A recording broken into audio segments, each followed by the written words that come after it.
ইসলামটা কঠিন নয়, ইসলাম সহজ, কঠিনটা আমরা বানিয়েছি। তর্ক বিতর্কের নাম ইসলাম নয়, মহাব্বতের নাম ইসলাম। ধাক্কাধাক্কি গুতাগুতি ঠেলাঠেলির নাম ইসলাম নয়, মহাব্বতের কোলাকুলির নাম ইসলাম। আরে আমাদের ইসলাম তো সেই ধর্ম যেটা শিক্ষা দিয়েছে, কেউ যদি তোমার দিকে কটু কথার মন্দ কথার পাথর নিক্ষেপ করে, তুমি মুস্কি হেসে তাকে একটা সালাম দিয়ে দাও, সালাম দিয়ে দাও। কেউ যদি তোমার হাঁটার রাস্তায় কাঁটা বিছিয়ে দেয়, তুমি পারলে তার হাঁটার রাস্তায় কয়েকটা ফুলের পাপড়ি বিছাইয়া দাও। কেউ যদি তোমার পিঠ পিছে বদনাম করে, তুমি তার বন্ধুর কাছে গিয়ে তার সুনাম করে দাও। এটার নাম ইসলাম। ভাই আপনারা কথা বলে সম্ভব না ভাইয়া, আর আপনি এক কাজ করুন, কেউ এদিকে চলে আসেন, কেউ এদিকে চলে আসেন,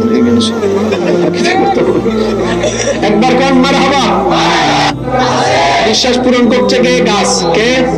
এবার সেই নিঃশ্বাসটা দেখেন, আপনাদের এখানে কোনো গাছ দেখা যাচ্ছে না, কিন্তু নিঃশ্বাস আসতে আছে। তার মানে কি, এতগুলা বান্দার যত টন নিঃশ্বাসের প্রয়োজন, আপনার আমার এখানে আসার আগে মাহফিল কমিটি শুধু প্যান্ডেলটা সাজাইছে, বাসটা সাজাইছে, মাইকটা সাজাইছে, স্টেজটা সাজাইছে, বাঁচার জন্য অক্সিজেন আপনার রবে সাজিয়ে দিয়েছেন।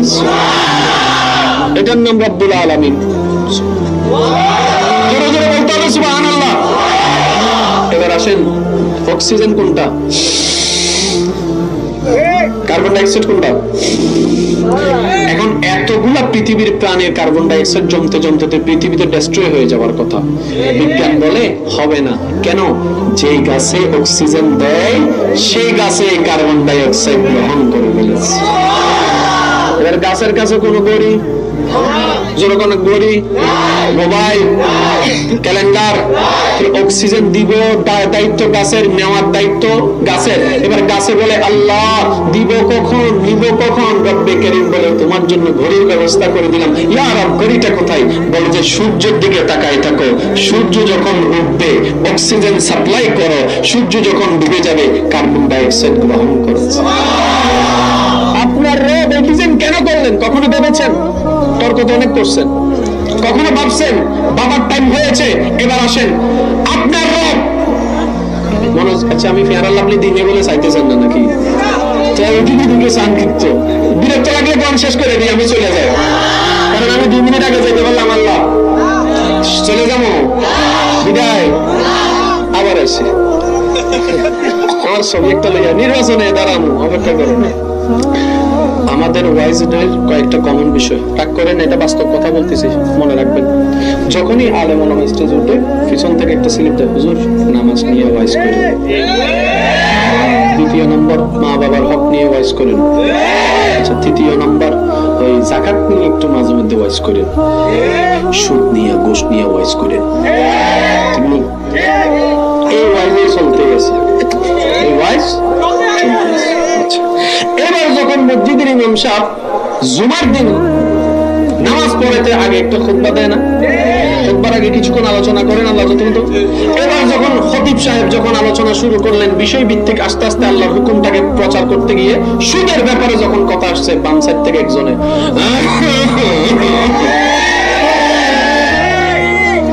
ইমাম সাহেব কয় খাইছে রে, কম যেত না। এবার ইমাম সাহেব গেছে সুদ থেকে ঘুষে, ঘুষে যাইতে দেরি কন্যার থেকে একজনে কয়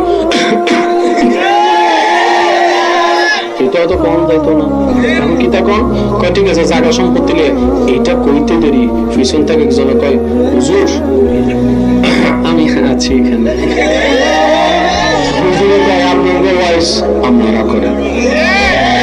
মনে রাখবেন, মসজিদের মিম্বর, মসজিদ কারো ব্যক্তি মালিকানা নয়। মালিকানা যদি ব্যক্তিগত হয়, এটা কখনো আল্লাহর ঘর নয়, এটা আপনার ঘর, আপনার ঘর, আপনার ঘর। আর মসজিদের ইমাম কোনো ব্যক্তির গোলাম নয়, মসজিদের মুয়াজ্জিন কোনো ব্যক্তির গোলাম নয়। এই মাসালা মনে রাখবেন শিক্ষিত সমাজের ভাইয়েরা।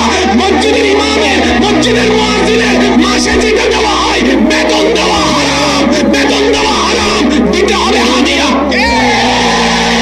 মাসালা শিখে রাখেন।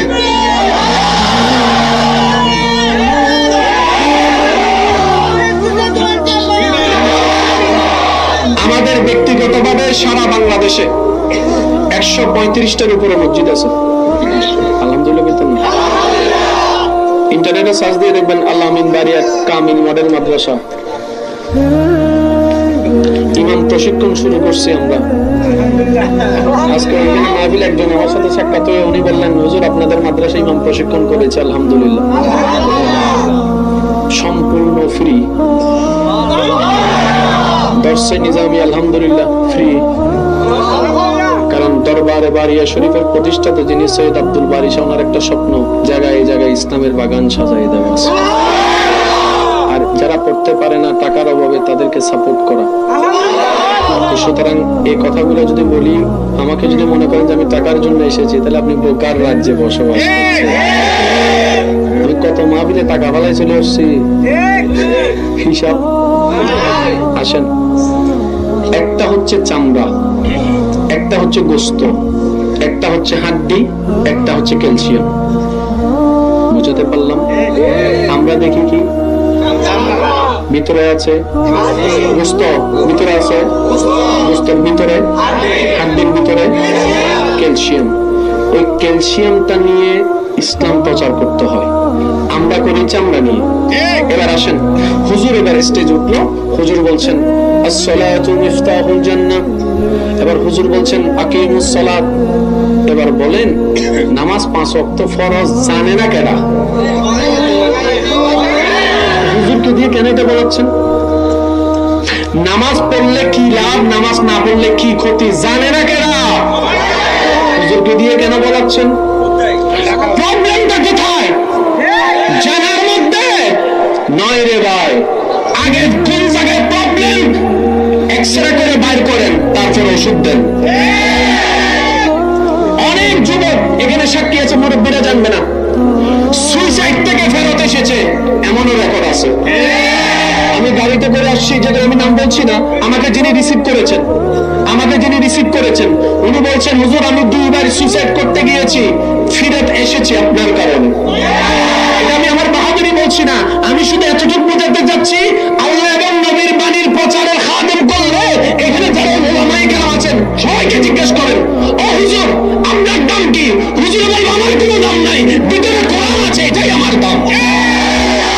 এখানে আর কোন ব্যক্তির কোন দাম নাই। তাহলে সুইসাইড থেকে ফেরত এসেছে, দোষ থেকে ফেরত এসেছে।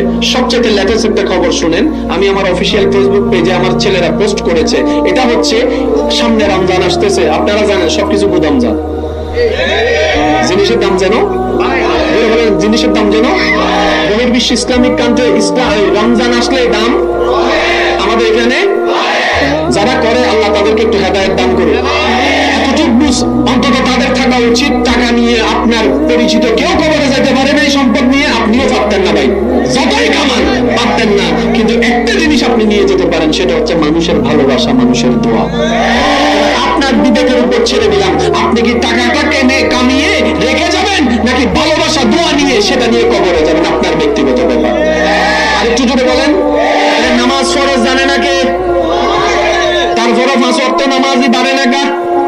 প্রবলেম কই? নিশ্চয়ই কোনো না কোনো একটা জায়গায় বেজাল। জোরে বল না। এবার আমি শর্টকাট করি, জানি অনেকে কষ্ট পাইছে। আপনারা আমি কালা ভুনা কইরা কুত্তার গোস্ত দিব, কারণ কুকুরের গোস্ত, জোরে বল না, সাপের গোস্ত, তারপরে বিলাইয়ের গোস্ত, শিয়ালের গোস্ত, কাকের গোস্ত, তারপর বাঘের গোস্ত, উটের গোস্ত, সবকিছু কি জোরে বল না? উটের গোস্ত, একটু মশলাই কেন? উটের গোস্ত, মুরগির গোস্ত, গরুর গোস্ত, সাপের গোস্ত, কুকুরের গোস্ত। এই কুকুরের গোস্ত দিলে সি সি সি সি অথচ টেবিলের তলে সুদ্ধা লইয়া আমি ঢুকাই দিতেছে। ভাইয়া এটা কি তা করছেন? ওটা খান নাই কা? হারাম। তো লইছেন এটা কি তা? হারাম। তাহলে কুকুরের প্রতি যে ঘৃণাটা আপনার আছে অন্তরে, সুদের প্রতি ঘৃণাটা গেল কোথায়? সব বাদ দেন, সবচেয়ে আপন মা। অন্য সব বাদ দেন, অন্য রিলেশনের স্বার্থ আছে, মায়ের রিলেশনে কোনো স্বার্থ? আমাকে একটু বুঝাতে পারবেন কেন মা অবহেলিত? আমাকে একটু বুঝান, একটু বুঝান আমাকে কোন জিনিসটার অভাবে মা অবহেলায় করে আছে। বৃদ্ধাশ্রম আছে না নাই? জোরে বলতে হবে, আছে না নাই? আমি যুবক ভাইদেরকে দায়িত্ব দিলাম, আজকে থেকে আপনারা গবেষণা করবেন। আমি প্রথমেই বলেছি আমার কথা মানার দরকার নাই, নেওয়ার দরকার নেই, ভেবে দেখবেন, সঠিক মনে হলে দিবেন, নাহলে বাদ দিবেন, সমস্যা নেই। তাহলে বৃদ্ধাশ্রম আছে না নাই? ওখানে মা আছে না নাই? বাবা আছে না নাই? এবার আপনার সুযোগ মতে আপনার ইন্টারনেট দিয়ে যেতে পারলে পারলেন, না পারলে না, ইন্টারনেট দিয়ে আপনি সার্চ করে দেখেন, কিংবা বিভিন্ন সংবাদ মাধ্যমে সাক্ষাৎকার আপনি নিয়ে দেখেন, ওখানে যেগুলো মা আছে, যেগুলো বাবা আছে, এগুলো আমাদের মায়ের মতো, আমাদের বাবার মতো। এবার এই মাটা কার মা, এই বাবাটা কার বাবা, একটু লিস্টি করেন তাদের সন্তান কি করে। এবার লিস্টিটাকে রেখে ওই লিস্টির ভিতর থেকে একজন মুয়াজ্জিনের মা বাইর করেন, একজন, আমি ওপেনলি বলতেছি একজন।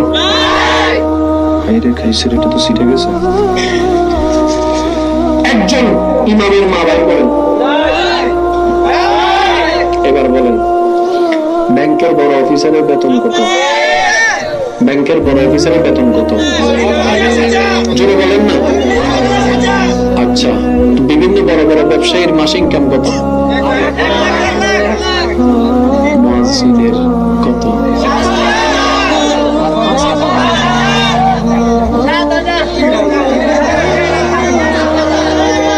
তেলের দাম বাড়ে, মুয়াজ্জিনেরটা বাড়ে না। ইল্লেগা জানেননি, মুয়াজ্জিন ইমামে ভাত খাইয়া বাঁচে না তো বাতাস খাইয়া বাঁচে।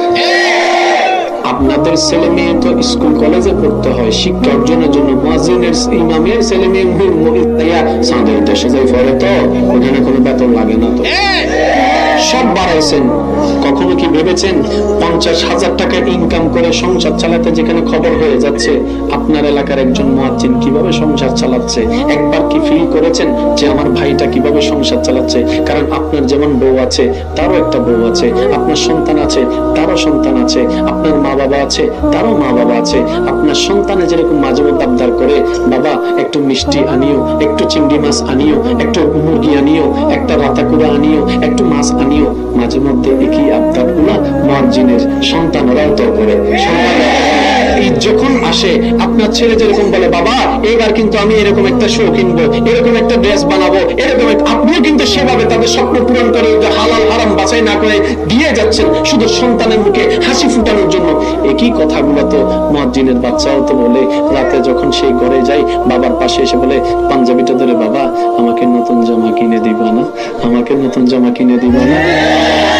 পাশের বাসাগুলো মার্কেট করে ফেলছে, তো ওরা মার্কেটে গেছে, তো তুমি আমাকে মার্কেটে নিবা না, তুমি মার্কেটে নিবা না? ও বাবা আমি নতুন কাপড় পরবো। তো এবার মুয়াজ্জিন চোখের পানি ছেড়ে দিয়েছে, কারণ কি পাই মাত্র 5,000 টাকা। এটা দিয়ে কি ঘর ভাড়া দিবে, নাকি বাজার আনবে, নাকি কারেন্টের বিল দিবে, নাকি পানির বিল দিবে, নাকি পড়ালেখার বিল দিবে, নাকি সে বাচ্চার স্বপ্ন পূরণ করবে? কিন্তু অবাককর বিষয় কি জানেন, মুয়াজ্জিনের বেতন যদিও 5,000 টাকা, আপনারা 50,000 টাকা দিয়ে যেভাবে লাইফ লিড করেন, উনি 5,000 টাকা দিয়ে ঠিক এইভাবে লাইফ লিড করেন।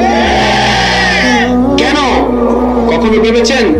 এটার নাম বারাকা, এটার নাম বরকত। এবার আসেন, ও মুয়াজ্জিন আপনার ঘরে কে আছে? বলে যে আমার স্ত্রী, আমার 2 সন্তান, আমার মা, আমার বাবা। ইনকাম কত? বলে যে 5,000। কিভাবে? আপনার মাকে, বউ তো আছে, সন্তান আছে, আপনার মাকে না হয় বৃদ্ধাশ্রমে পাঠাই দেন, বাবাকে বৃদ্ধাশ্রমে পাঠাই দেন, এই 5,000 টাকা দিয়ে তাদেরকে খাওয়াই কিভাবে পারবেন? তখন মুয়াজ্জিন বলে, আরে তুই তো মা দেখেছিস, আমি তো মা দেখছি, আমি তো আমার জান্নাত দেখতে পাচ্ছি। তো গাইস, অনেক গুরুত্বপূর্ণ আলোচনা আছে। যদি আপনাদের এই ভিডিওটা ভালো লাগে অবশ্যই লাইক, শেয়ার এবং আমাদের চ্যানেলটিকে সাবস্ক্রাইব করবেন। আসসালামু আলাইকুম।